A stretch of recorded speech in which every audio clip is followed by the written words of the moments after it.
the Insanity video experience. Apologies if this video seems a little bit rushed, but it's something that I really do need to address pretty quickly, and I don't have a lot of time before I gotta go run off to church real quick. One of the big things I have prided myself on is the fact that the minute I am on the clock, I am neutral. As a movie reviewer, as a columnist, whatever it is I put forward, my movie reviews. I rate a film based on what I regard as its merits or lack thereof. I cannot take anything else into consideration. In fact, that's actually why I do disclaimers at the beginning of some movies, because there is a chance something might change my opinion one way or another, and I want to make it clear to people, no, that's not going to happen.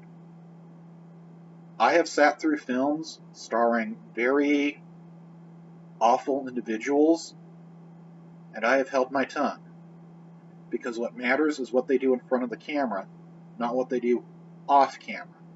That is something I address separately, and usually on my own time. Doesn't matter if a film is one of Hollywood's darlings at the moment. Doesn't matter if a film is something Hollywood would prefer go away. I can't take that into consideration. It's all merits. That means, yes, I've tanked a few darlings in my ratings, and I've promoted a few films that the powers that be and the good and proper folks would prefer never saw the light of day again. That happens. I've actually had people tell me they appreciate the fact that I try and keep things neutral in that regards, and a few have even told me they trust me ahead of some of the big national reviewers because they know I don't have an agenda other than what is a good film and what is not. As far as my columns go, if you'll notice, I don't name names when I talk about issues unless I absolutely have to in order to explain what's going on, such as when I took down Kotaku some time ago over their various antics. Otherwise, if I can go without naming names and just discuss whatever issue I need to discuss, I'll do that. As far as politics go, those of you who are longtime readers will realize I've never recommended a single candidate. If anything, I've recommended that people take a few minutes, stop, look over what's going on, research the issues, and come to their own decision. Okay? Neutrality is what somebody in the newspaper industry, like myself, should strive towards when they're writing, especially when what they're writing is actual news pieces. And, sadly, we don't always see that anymore. I say this because a little bit ago, YouTube started blowing up again. A particular YouTuber by the name of Casey Neistat, whichever way you choose to pronounce it, decided to use his channel to call out pretty much everybody else on YouTube, even though he was only looking at calling out some of the top video producers. His little challenge? He wanted everybody to state who they were going to be voting for if they have the right to vote in this year's American presidential elections.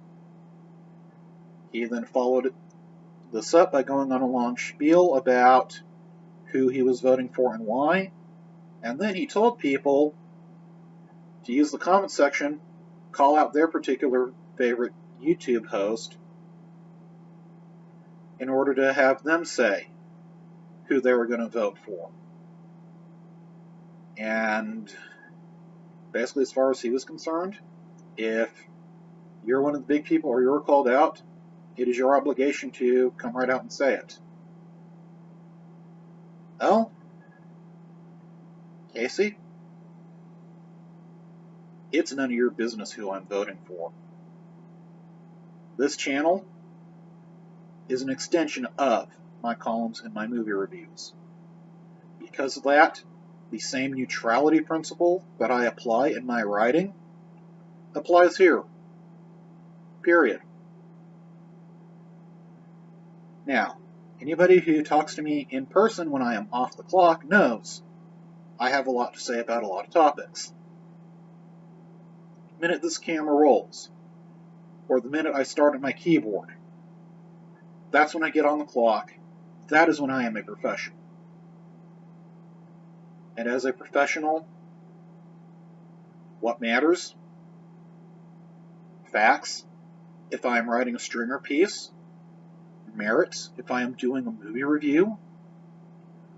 Or topic at hand, if I am doing a column. If I'm doing a humor piece, fine, it's a humor piece. If I'm teaching a life lesson, it's making sure my anecdote teaches that lesson. If I'm talking about history, it's making sure I have a pretty accurate idea of what's going on, and, if possible, can actually put sources to it so people can look at it themselves.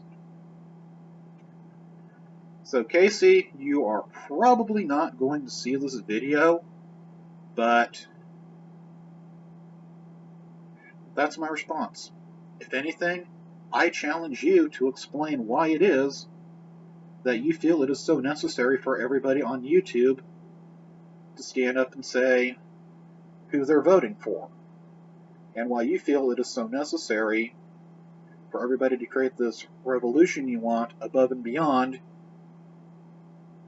you want it to happen because you're afraid of what might happen if what you believe to be the wrong person wins this election.